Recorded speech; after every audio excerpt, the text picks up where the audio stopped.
back to another episode of Couple Joe. We're so happy to have you back with us.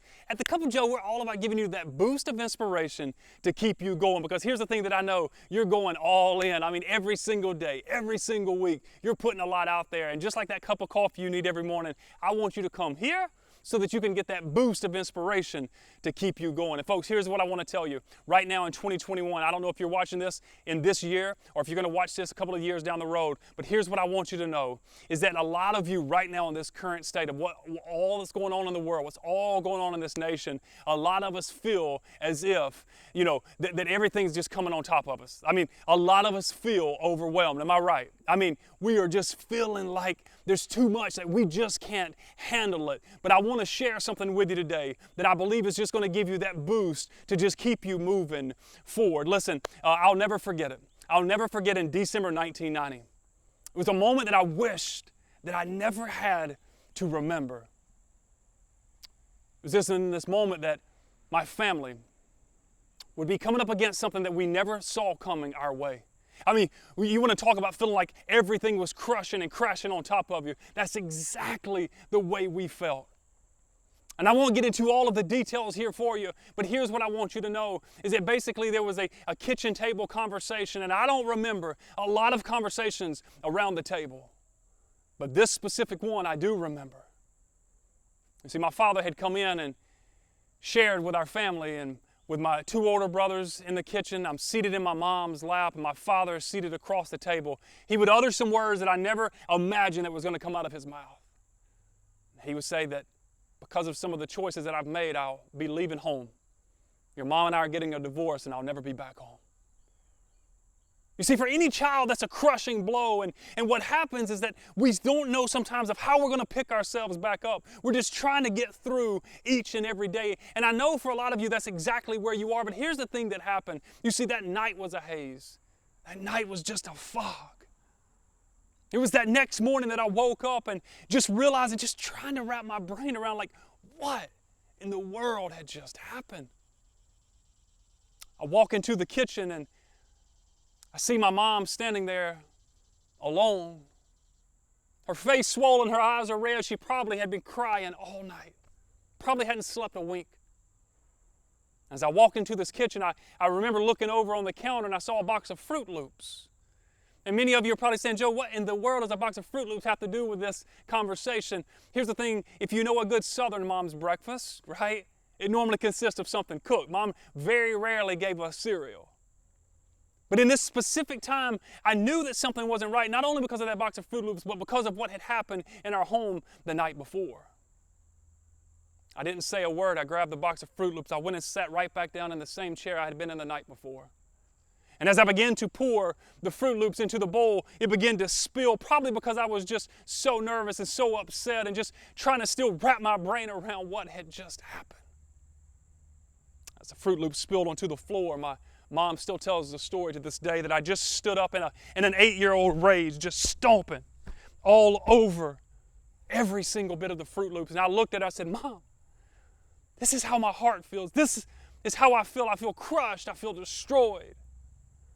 And listen, folks, I don't know where my mother found this inner strength. I still, to this day, 30 plus years later, still can't understand where she found this inner strength. And she called me by my full name. She said, Joseph Ray. Your mama calls you by your full name, you know you better listen. She said, Joseph Ray. She said, son, we are going to get through this. And my mom would speak 3 words, and these 3 words that I hope stick right inside of each and every one of your soul, that stick with you in 2021 and every day moving forward, that when you think all things are crushed, when you think all things are crashing on top of you, my mother looked right at me, and I don't know how she did it, but she said, son, she said, it's not over. Whew! I'm so thankful that she looked at me. I'm so thankful that my mom didn't give up. I'm so thankful that she didn't just cry in the floor like she probably wanted to, but she instilled something in me in that specific moment in 1990, and here we are 30 plus years later, and I still remember that on those days that I feel crushed. I feel like everything's crashing on top of me. I want to tell you folks that are watching this today, it's not over. It's not over. Come on, say it with me. Say, it's not over. The thing about it is that so often we want to just throw it all in. But folks, I want you to find something a little bit deeper. Your ancestors didn't quit on you.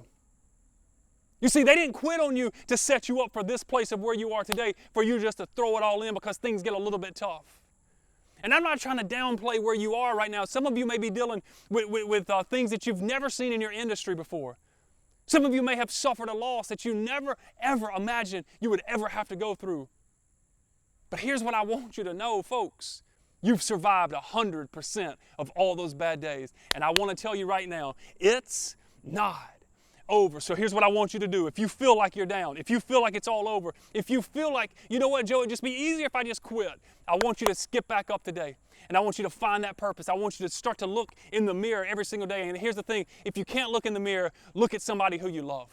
If you don't have somebody that you love, I want you to find that purpose. I want you to reach out to somebody, because here's the thing that I want you to do. I don't want you to lay down in the floor. I don't want you to feel crushed into the floor. I want you to pick yourself back up, and I want you to remember the same words that my mom told me. And I want you to look at me right now. Look at me. Come on. Look at me right now. We are going to get through this, because it's not over. For the next 30 days, as hard as it is, get up. Fight. Push back on that thing that's trying to press you back. I want you to get up, fight back, push back. I want you to get up every single day and start walking into your purpose. I want you to get up every single day and start leading your team the way you're supposed to. I want you to get up every single day and put in all the work, because let me tell you right now, because you have breath in your lungs tells me that there's still hope. It tells me that there's still an opportunity for you to be able to push forward and to be able to grow, to be able to develop those things that you are truly capable of doing, because it's not over. Write those words somewhere where you'll never forget them, because here's what I want you to do. From this point moving forward, just like I tell you at the end of every single cup of Joe, don't hold this boost of inspiration all for yourself. I want you to take this message, and I want you to go, and maybe you're good. And maybe that's it. Let me talk to you for just a second before I end this. Maybe you're good. Maybe somebody else needs to hear it. Like and share this. Not for my benefit, but so that you can put that same hope, just like my mom did me. You can put that same hope by letting somebody know that it's not over. Until next time, like, share, spread the message, because we never want this boost of inspiration to stop in your cup. I want you to go and pour it into others. See you next week.